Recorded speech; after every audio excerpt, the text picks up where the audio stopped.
Mencionaba que el impulso a la economía, inversión, proyectos nuevos genera mayores empleos y la idea es que esos empleos sean empleos de calidad, como se menciona habitualmente, y sean empleos informales, porque hoy día estamos viviendo una situación compleja y eso se refleja en las cifras que entrega un análisis que hacen las Cajas de Chile junto al Observatorio del Contexto Económico de la Universidad Diego Portales. Vamos a comentar de aquello junto a Tomás Campero, las cifras también presidente de Cajas Chile. Muchas gracias, Tomás, por acompañarnos nuevamente acá. ¿Cómo estás? No, a usted, muy buenos días. Muy buenos días. ¿Te parece si revisamos algunos datos que son bien importantes? Porque uno habitualmente relaciona la informalidad con personas que están trabajando, por ejemplo, como vendedores ambulantes, sin ningún tipo de contrato, sin ningún tipo de pertenencia a alguna compañía o empresa, pero eso no es así, ya lo comentamos. Trabajadores informales, de acuerdo a este estudio, 2.467.000.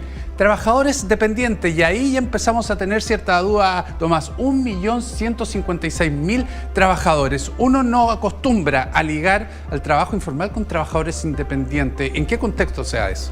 Es así, Cristian, todo el mundo se imagina informalidad en los toldos azules, para Claro. decirlo, la gente que está en la calle y todo, y lo es, efectivamente, y ese es un problema que se ha estudiado mucho y es el aporte de este estudio, es decir, oye, no hemos avanzado, hemos estado entre el 25 y 30% durante décadas, empecemos a segmentar, y ahí descubrimos, en base a datos, o los relevamos más, que la mitad de esa informalidad está en empresas formales, incluso en el sector público hay informales.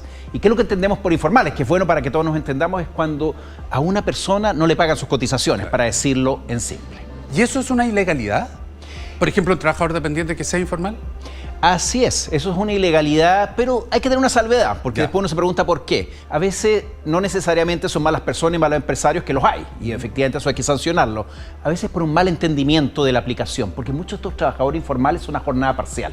Entonces ahí tienen el dilema, la gente no entiende. Entonces, sí, es ilegal, tienen que entenderlo, pero no necesariamente esa conciencia que se hace esa ilegalidad. Dentro de esos trabajadores dependientes también observamos que hay trabajadores informales en el sector público y en el sector privado. En el sector privado 900.000, un poquito más, y en el sector público 135.000. ¿Cómo se explica que haya en ambos casos estos niveles de informalidad sin las condiciones, sin la seguridad social, sin las cotizaciones? Tiene varias explicaciones en esto, Cristian. Uno podría decir es la economía, ¿no? ¿Por qué? Porque esto se concentra en las microempresas. El 60% de los informales están en pequeñas empresas, muchas de las cuales tienen muchas dificultades. Es una mala decisión contratar gente de manera informal, no pagarle sus cotizaciones, pero a veces digamos que hay un dilema ahí en las microempresas en términos de cerrar el negocio o mantenerlo, dar empleo. Entonces es difícil esa decisión, pero sea por eso, esa es la principal razón, costos. Cuando uno les pregunta por qué llegan a esta decisión, mala decisión, es por costos. Después hay otras decisiones, como decíamos, ignorancia.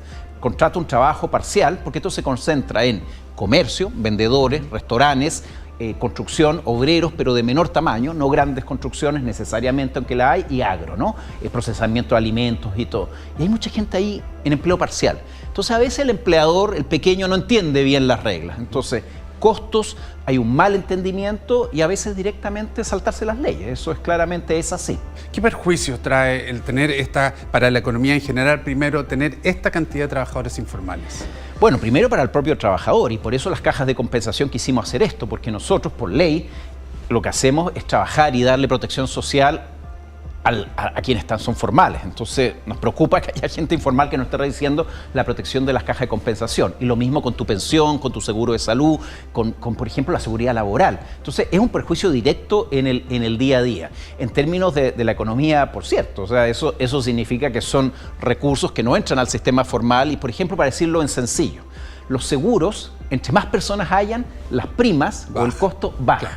Entonces, imagínate, 26% que está fuera, uno podría decir es casi un cuarto del costo que está fuera y por lo tanto todos estamos pagando más esa salud en realidad. Entonces son efectos concretos que hay para las personas, pero también para la economía y para todo el sistema en general de seguridad social. Hemos conocido y hemos conversado también acerca de los beneficios que entregan las cajas de compensación, que es unos está suscrito a ellos de manera automática, si está en una empresa con la serie además de beneficios, posibilidades que se entregan, protección, salud, capacidad de poder, por ejemplo, tener vacaciones, en fin, una serie, ya lo decía, de ventajas que tiene estar asociado, de estar inscrito en una caja de compensación. Cuando uno está en esta categoría, trabajadores dependientes, que está perteneciendo a una empresa, ¿no puede acceder a una caja de compensación? Lo más probable es que no va a estar en una caja de compensación. Tampoco va a recibir su cotización de pensión, seguridad en el trabajo. Entonces, claro, podrían en algunos casos hacerlo, porque hay gente que tiene otro empleo, podría ser como independiente, formal, inscribirse, pero la verdad que esos son muy poquitos.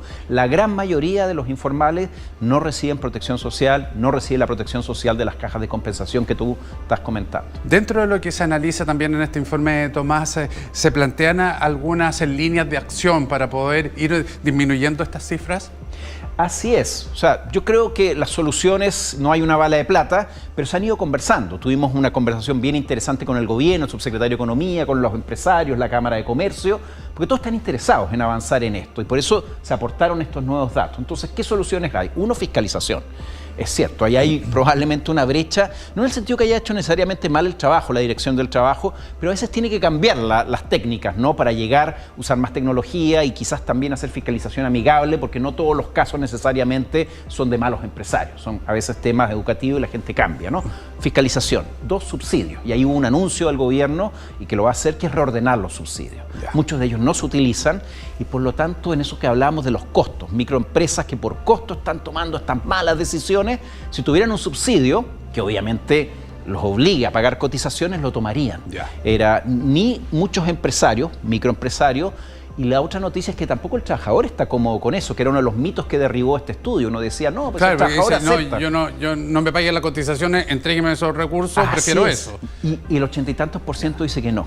Perfecto. O sea, la verdad dice que no, es una cosa que nos sorprendió bastante, ¿no? Al contrario, están súper conscientes, sobre todo hoy día, ¿no? Sí, después de la pandemia, todo lo que ha pasado en todos los últimos años, la gente tomó mucha más conciencia. Probablemente hace unos años te hubieran dicho algo distinto, páseme el efectivo. Hoy día no.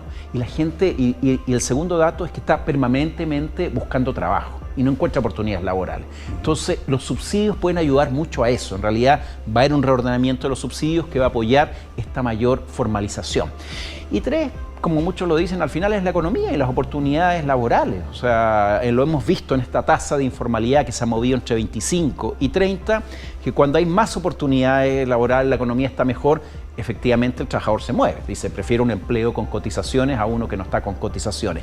Ese yo diría que son un factor más estructural de la economía, los empleos, y 2 medidas que se discuten que podrían ser, que es mejorar fiscalización, mejorar subsidios. ¿Afecta también dentro de este número, este universo, más a las mujeres que a los hombres, o cómo está esa distribución? Es una muy buena pregunta, porque es cierto, aquí hay 2 sectores que de alguna manera son más afectados por esto de este empleo involuntario que los lleva a la informalidad, que son mujeres.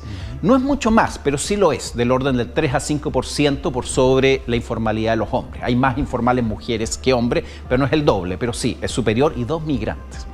Los inmigrantes efectivamente también han tenido que aceptar esta realidad y tener, digamos, estos empleos más precarios sin cotizaciones. Perfecto. Una última pregunta, Tomás, que tiene que ver con el acceso a la información, de conocer para esas personas, ese microempresario también, que a lo mejor no maneja todos los antecedentes, están en los sitios donde puede encontrarse la mejor información para conocer, además, profundizar lo de la formalidad. Bueno, el propio gobierno tiene muy buenos sitios, desde ya la propia Dirección del Trabajo, la Subsecretaría de Previsión Social. En el mundo privado, por ejemplo, la Cámara Nacional de Comercio ha hecho una labor muy grande, la Cámara de Comercio de Santiago, en apoyar la informalidad, en guiar a los empresarios y en guiar a los trabajadores. Cajas de Chile también lo hace. De hecho, muchas veces hay gente que cree que está informal, más bien digámoslo al revés, no está informal. Y siempre los invitamos, por ejemplo, a nuestro sitio cajasdechile.cl. Hay un banner que dice consulta tu caja para saber si estoy en una caja de compensación y tengo protección social. Ponga su RUT y se va a poder enterar, en realidad. Entonces, los sitios del gobierno, de la Cámara Nacional de Comercio, Comercio de Santiago, o de cajasdechile.cl. Ahí va a estar toda la información. Tomás Campero, muchísimas gracias por estos minutos, por esta información siempre muy relevante. Muchas gracias, que les vaya muy bien. No, gracias a ustedes, muy buenos días.